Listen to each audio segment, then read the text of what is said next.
উপস্থিত মুসল্লিগণ, পর্দার ভিতরে অবস্থানরত সম্মানিতা মা বোনেরা, আজকে আমরা পবিত্র মাহে রমজানের তাৎপর্য ও শিক্ষা নিয়ে আলোচনা করব ইনশাআল্লাহ।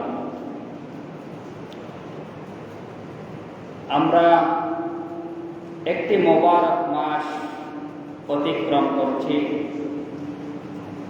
বর্তমানে আমরা যে মাসটি অতিক্রম করছি সেই মাসটির নাম হচ্ছে পবিত্র রমাদান মাস। আজ 6 রমজান, আমরা রমজান মাস অতিক্রম করছি। একটি গুরুত্বপূর্ণ মাস অতিক্রম করছি।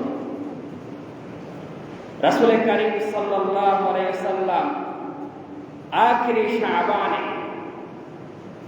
শাবান মাসের শেষে রমাদানের পূর্বে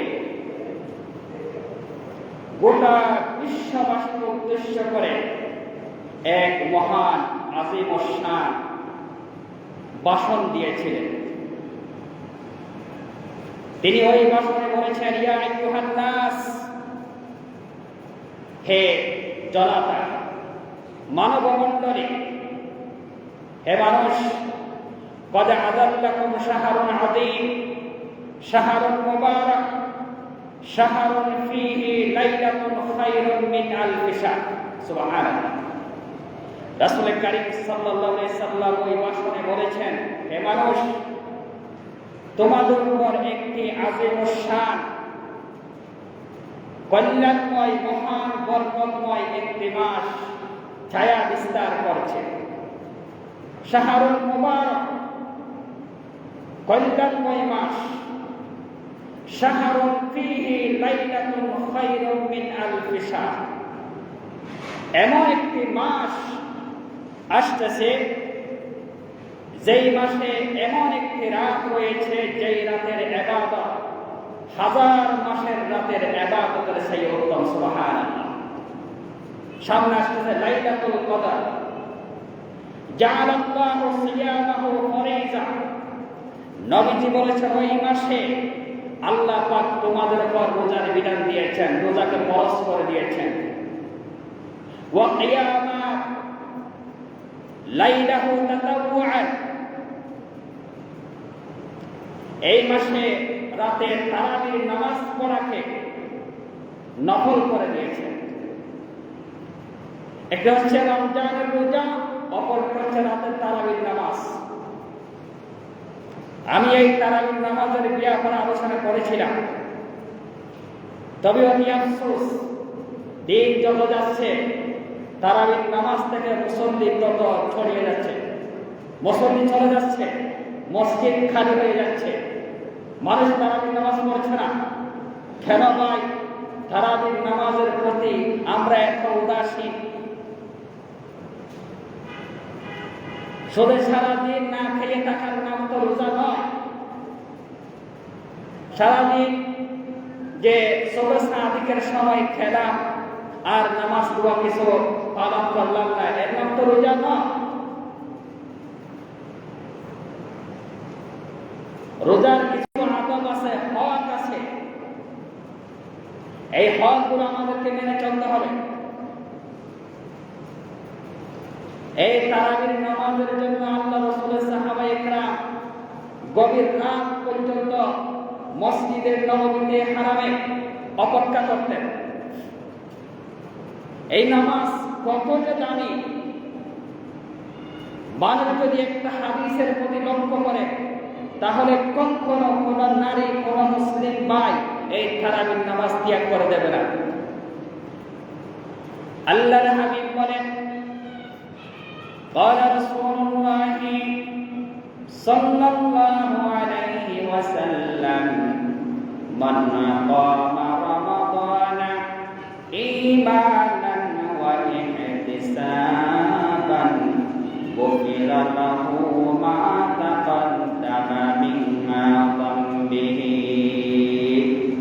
রাসূল কারীম সাল্লাল্লাহু আলাইহি ওয়াসাল্লাম বলেন, মান কাম পূর্ণ ঈমানে, সওয়াবের আশায় তারাবির নামাজ পড়বে, আল্লাহ পাক তার অতীত জীবনের সব পাপ ক্ষমা করে দেবেন। সুবহানাল্লাহ।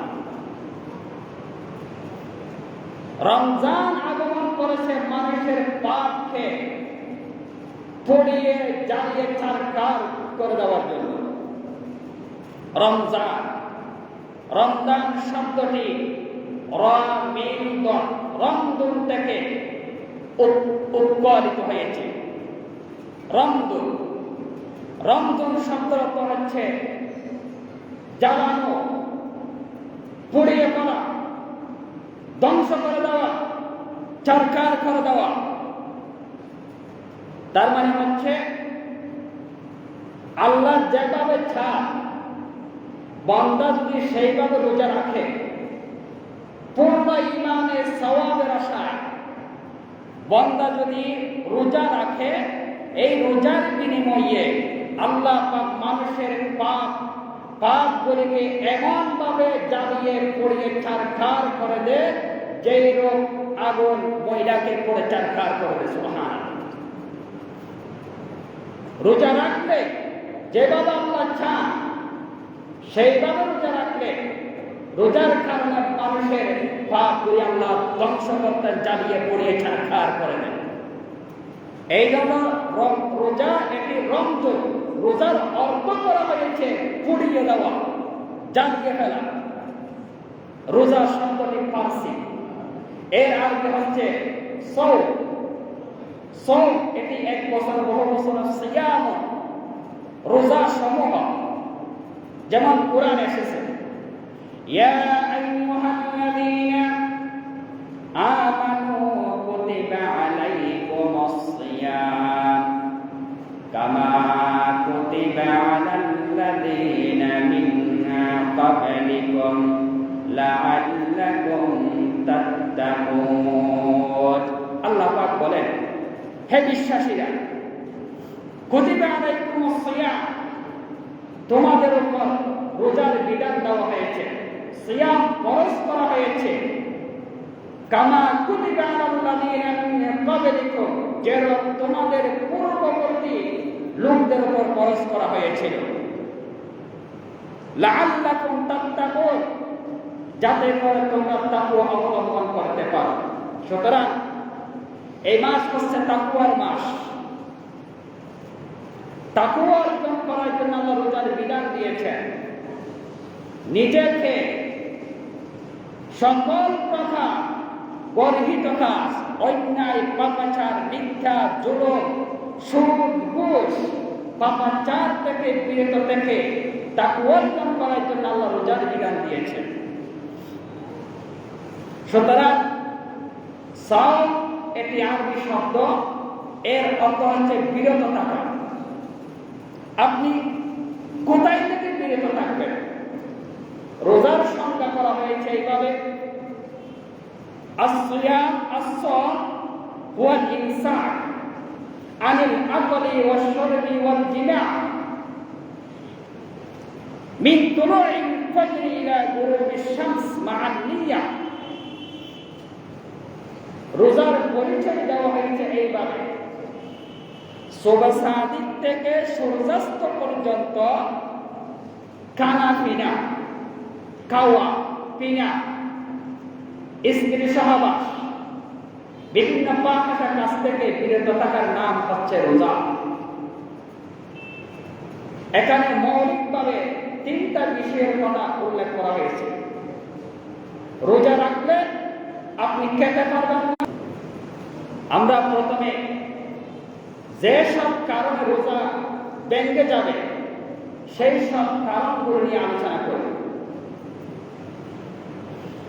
কিছু কারণের কারণে, কিছু কারণ পাওয়া গেলে রোজা ভেঙে যাবে। তার মধ্যে একটি কারণ হল ইচ্ছাকৃতভাবে খাওয়া। রোজা রেখে কেউ যদি ইচ্ছাকৃতভাবে খায়, রোজা থাকবে, রোজা ভেঙে যাবে। আপনি সেহেরি খাইছেন, সেহেরি খেয়ে সেহেরি খাওয়ার পর ঘুমাইছেন, ঘুম থেকে উঠে আপনি বলে এক গ্লাস পানি পান করে ফেলেছেন, তাহলে অনিচ্ছায় অনিচ্ছায় যদি আপনি কিছু খান, এমনকি পেট বড় যদি আপনি খানা খেয়ে ফেলেন, তাহলে আপনার রোজা ভাঙবে না। সুবহানাল্লাহ, আপনার রোজা ভাঙবে না। আপনার মনে নাই, খেয়ে ফেলছেন, খানা খেয়ে ফেলছেন, পানি পান করে ফেলেছেন, ওযু করতে গেছেন, সেখানে পানি পান করে ফেলেছেন, অনিচ্ছায় পানি ঢুকে গেছে, আপনার রোজা ভাঙবে না, রোজা হয়ে যাবে। সুবহানাল্লাহ। কারণ হাদিস শরীফের ভিতরে এসেছে, রফিয়াল কলাম আন উম্মতি আল খাতা ওয়ান নিসিয়ান, আমার উম্মত থেকে ভুল ত্রুটি যেগুলো ভুল হয়ে যায়, সেগুলোর কারণে ধরা বাঁধা নাই, সেগুলোর কারণে ধরা বাঁধা নাই। বলে আপনি কোন একটা কাজ করে ফেলেছেন, মাফ। রোজা রেখেছেন বলে খেয়ে ফেলেছেন, মাফ, রোজা হয়ে যাবে। সুবহানাল্লাহ। খাওয়ার পরে যদি আপনার স্মরণ আসে, আপনি আর কিছু খাবেন না, ইফতার রাত পর্যন্ত খাবেন না, আপনার রোজা হয়ে যাবে। এগুলো জানতে হবে আপনাকে, রোজার আগে এগুলো জানতে হবে। কোন কোন কারণে রোজা ভেঙে যাবে জানতে হবে।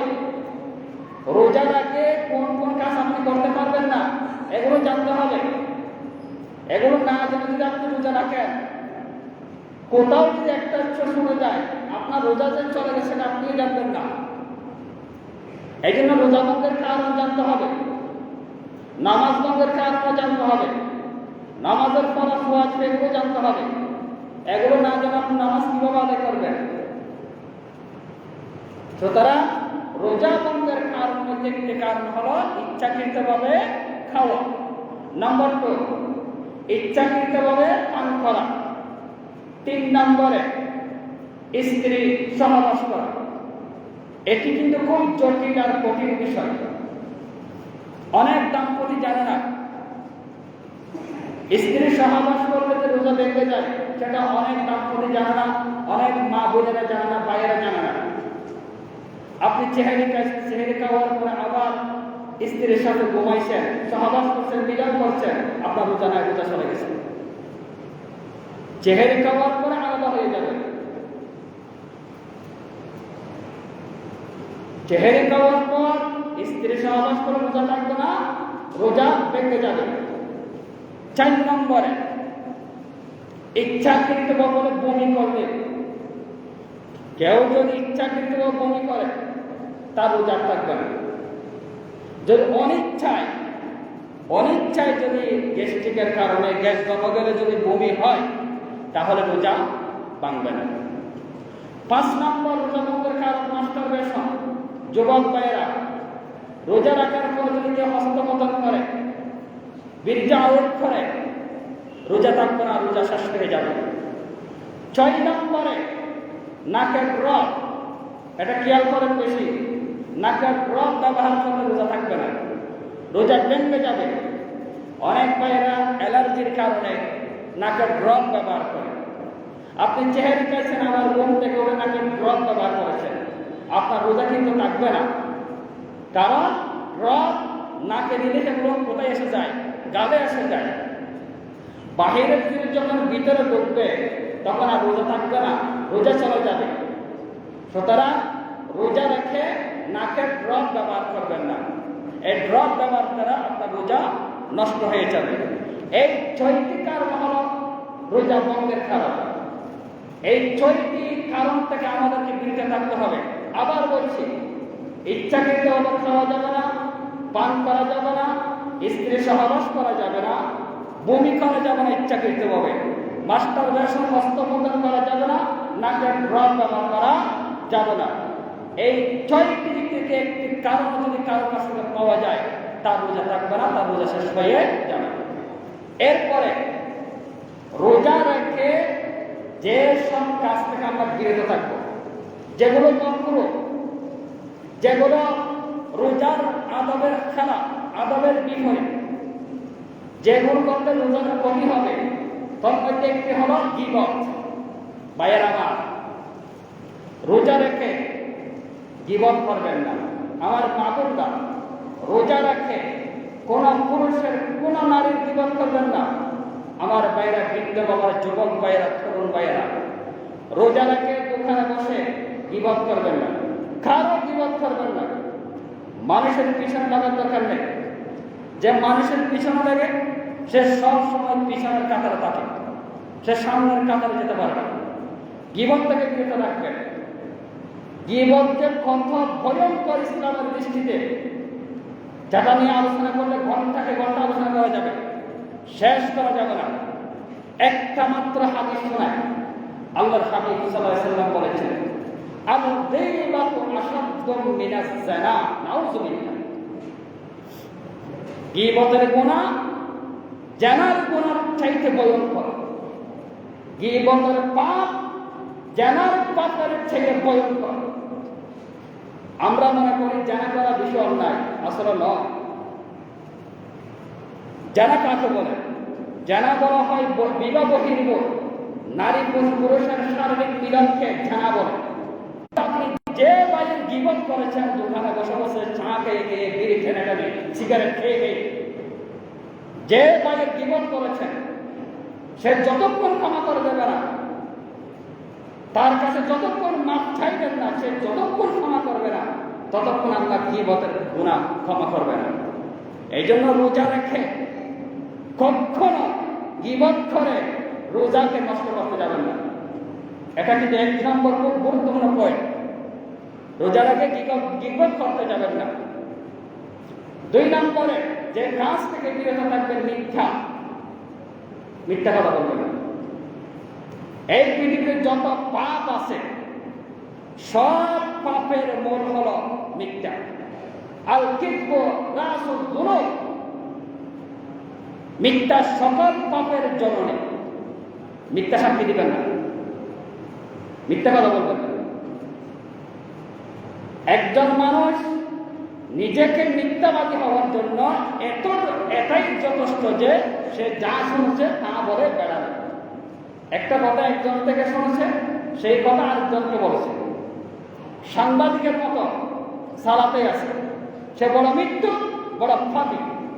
আল্লাহর হাবিব সাল্লাল্লাহু আলাইহি ওয়াসাল্লাম বলেছেন, ইয়াকুম ওয়াদ-দান্না ফা ইন্নাদ-দান্না আকদাবুল হাদিস। ধারণা, কুধারণা, মানুষ নিয়ে অযথা মন্তব্য করতে যাবেন না। অযথা মন্তব্য করা সবচেয়ে বড় মৃত্যু হচ্ছে মানুষকে নিয়ে ধারণা করা, মানুষকে নিয়ে মন্তব্য করা, মানুষকে নিয়ে বাজে কথা বলা। আকদাবুল হাদিস, সর্বোত্তম পাপ ধারণা করা। ওয়ালা তাজাসসু ওয়ালা তাহাসাদু ওয়ালা তাবাগাদু ওয়ালা তাদাবারু ওয়ালা তাজাসসু ওয়া কুনু ইবাদাল্লাহি ইখওয়ানা। লম্বা হাদিস। আল্লাহর হাবিব সাল্লাল্লাহু আলাইহি ওয়াসাল্লাম বলেছেন, তোমরা একে অপরকে নিয়ে হিংসা করো না, দুষ্টামি করিও না, দুশ্মনী করিও না, গুয়ান্দাগিরি করিও না, হাসদ করিও না, চুগলখড়ি করিও না। মানুষের পিছনে লাগিয়ে তাকওয়া অর্জন করার জন্য আল্লাহ পাক রোজার বিধান দিয়েছেন। এই যে রোজা 1 মাস, এটি হচ্ছে তাকওয়া অর্জনের প্রশিক্ষণের মাস, সবরের মাস, কোরআনের মাস, ধৈর্যের মাস, সবরের মাস। আর সবরের বদলা হচ্ছে জান্নাত। সুবহানাল্লাহ। সুতরাং রোজা রেখে গীবত করা যাবে না, চুগলখড়ি, গোয়েন্দাগিরি, মিথ্যা, এগুলো থেকে আমরা বিরত থাকব। এই রোজা আমাদেরকে শিক্ষা দেয় সংযম। সংযম হচ্ছে যে কোনো গর্হিত কাজ থেকে অবশ্যই আমাদেরকে বেঁচে থাকতে হবে। রোজা আমাদেরকে শিক্ষা দেয় সংযম, সহমর্মিতা, গরিবদের প্রতি ইহসান, গরিবদেরকে দান করা, খায়রাত করা। রমজান আসলে আল্লাহ রাসূলের দান বেড়ে যেত, রমাদান আসলে সাহাবীদের দান বেড়ে যেত। এই জন্য যারা প্রভাবশালী আসেন, সমাজে যারা গরিব, অসহায়, ভালোভাবে ইফতার করতে পারে না, চেহারি খেতে পারে না, তাদেরকে দেখতে হবে। ধনীদের উপর গরিবের কিছু হক থাকে, তার মধ্যে হক হচ্ছে যারা আমাদের জন্য বড় নিয়ামত। হাদিস শরীফের ভিতরে এসেছে 2টা জিনিস মানুষের জন্য সুপারিশ করবে। الصيام والقرآن يشفعان للعبد يوم القيامة আল্লাহর হাবিব সাল্লাল্লাহু আলাইহি সাল্লাম বলেছেন, কোরআন এবং সিয়াম, রমাদানের রোজা এবং কোরআন শরীফ, এই দুইটা জিনিস কিয়ামতের কঠিন ময়দানে বান্দার জন্য সুপারিশকারী হবে। ইয়াকুল সিয়াম, রোজা বলতে ইয়া রাব্বি মানাতুহুল তুআম ওয়াশ শাহাওয়াত বিল্লাইল বিন্নাহার।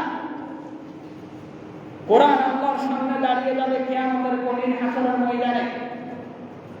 আল্লাহকে বলবেন, ইয়া রাব্বি মানাতুহুল তুআম, হে মাবুদ, আমি তাকে দিনের বেলায় খানা খেতে দেইনি, ওয়াশ শাহাওয়াত, স্ত্রী সঙ্গম করতে দেইনি, সহবাস করতে দেই নাই, তার ইচ্ছা মতো আমি চলতে দিই নাই।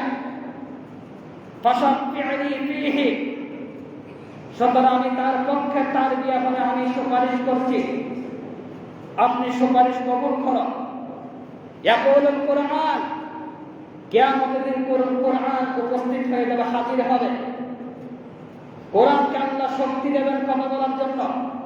ইয়াকুলুল কুরআন, কোরআন বলবে, আই রাব্বিহি মানাতুহুন নাওম, হে আল্লাহ, আমি তাকে রাতের বেলায় ঘুমাতে দেইনি, সে রাত ভর আমাকে তেলাওয়াত করেছে, আমার উপর আমল করে চলেছে, কোরআন তেলাওয়াত করেছে।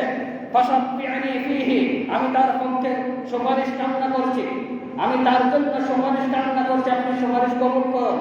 এরপরে আল্লাহর পক্ষ থেকে ফায়সালা হয়ে যাবে, ফায়সাফা'আন ফীহি, উভয়ের সুপারিশ গ্রহণযোগ্য হবে। সুবহানাল্লাহ। এই জন্য রমজান পেয়েছি আমরা রোজা, এই রোজাকে নিয়ে